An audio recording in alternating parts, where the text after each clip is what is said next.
guys, another strategy for you para sa mga networkers, okay, sa mga kapart ko dyan, dito sa business industry natin. So, well, ano ang advantage ng kapag mayroong mga holidays? Kailangan, pag ang iba nagbabakasyon, ang iba nagpapahinga, ikaw, lalo na pag bago ka pa lang, humataw ka. Okay? Kasi bakit?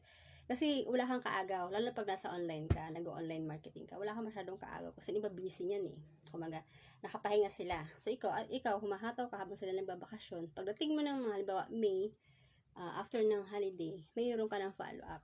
Meron ka nang nakalista sa journal mo ng reorder, okay? Kung meron mo kayong product na yan binibenta. Okay? So at least ano ka na ngayon, naka-prepare ka, naka-ready ka na, naka-align na yung sarili mo. So, hindi ka na magka-cramming. Sila mag-i-start. Ikaw nakapag-start ka na. Yun ang kagandahan pag mga holiday vacation. Hatawin mo part.